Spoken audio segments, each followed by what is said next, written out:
5 വർഷമേ ആയിട്ടുള്ളൂ. മൂന്നാമത്തെ വർഷമാണ് ഈ കേട് പിടിച്ചത്. ആ ഒരു മഞ്ഞപ്പൊക്കില്ലേ, ആ ഒരു ഏകദേശം ഏരിയയിൽ ആ കണ്ടിച്ച് മഞ്ഞപ്പ് പിടിച്ചിട്ടുണ്ടായിരുന്നു. അതിന് ശേഷം മരുന്നിട്ടതിന് ശേഷം വെട്ടാൻ വന്നായി.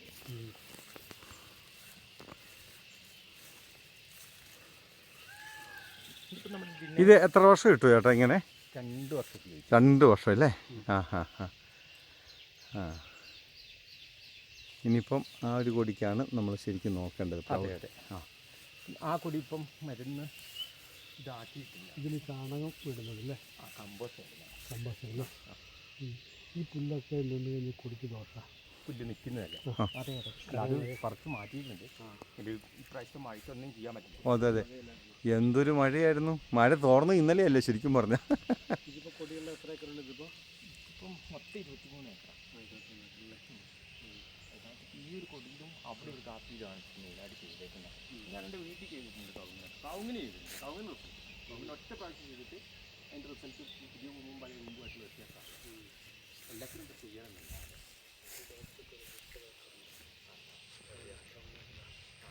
അതിനുണ്ടല്ലോ നിങ്ങൾ ഒലിഫ് ഒഴിച്ചു.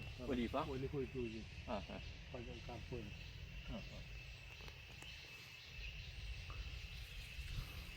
ഈ പുല്ല് കയറി കഴിഞ്ഞ് തോട്ടം മുടിച്ചു.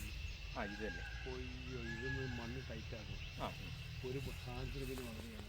ഞാനിപ്പോൾ ഇത് ഞങ്ങളുടെ ഹലോ സുഹൃത്തുക്കളെ, ഇത് ഭൂവസ്ത്രം ഇട്ട് നട്ട ഒരു തോട്ടമാണ്. ഇവിടെ pH 5.5 ആയിരുന്നു. അവസാനം നമ്മുടെ pH ബൂസ്റ്ററും അതോടൊപ്പം തന്നെ നമ്മുടെ ഭൂവസ്ത്രയും അതിനോടൊപ്പം തന്നെ നമ്മുടെ ഗ്രോ മാജിക്കും ഈ 3 കോംബോ ചെയ്തപ്പോഴാണ് ഈ തോട്ടത്തിൽ ഈ കൊടി നന്നായി വന്നത്. ഇത് ആദ്യം ഒരു റബ്ബറും തോട്ടമായിരുന്നു.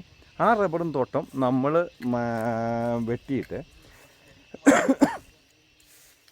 വെട്ടി ഗ്രൗണ്ട് റെഡിയാക്കി ഈ തോട്ടം എല്ലാം നമ്മൾ ലെവലാക്കിയിട്ടാണ് ഇങ്ങനെ ഒരു പ്ലാന്റേഷൻ തുടങ്ങിയത്. അന്നേരം pHൻ്റെ ഒരു വേരിയേഷൻ ഉണ്ടായിരുന്നു 5.5. പല നെസ്ലാൻ്റെ ഓഫീസിൽ pH നോക്കി, ഇവിടെ അമ്പലവയലിൽ നോക്കി, കോഫി ബോർഡിൻ്റെ നോക്കി, അങ്ങനെ പല സ്ഥലങ്ങളിലും pH ചെക്ക് ചെയ്ത് കഴിഞ്ഞപ്പോൾ ഇവിടെ pH 5.5 ആയിട്ട് വെരിഫൈ നമുക്ക് ചെയ്യാൻ പറ്റി. അത് കഴിഞ്ഞിട്ടാണ് നമ്മൾ pH ബൂസ്റ്റ് ചെയ്തു, ഭൂവസ്ത്രം ഇട്ടു. അത് കഴിഞ്ഞിട്ട് നമ്മൾ ഗ്രോ മാജിക് കൊണ്ട് സ്പ്രേ ചെയ്തപ്പോഴാണ് ഏറ്റവും 2 വർഷം കണ്ടിന്യൂസ് ചെയ്തപ്പോഴാണ് ഈ തോട്ടം ഇതേപോലെ മനോഹരമായ ഒരു തോട്ടമായി വന്നത്.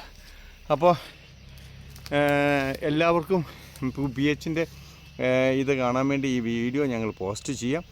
അപ്പോൾ നിങ്ങൾക്ക് ഈ pH ബൂസ്റ്ററിനെ കുറിച്ച് കൂടുതൽ അറിയാൻ വേണ്ടി ഞാൻ എൻ്റെ കോൺടാക്റ്റ് നമ്പർ ഇവിടെ കൊടുക്കാം. അതിൽ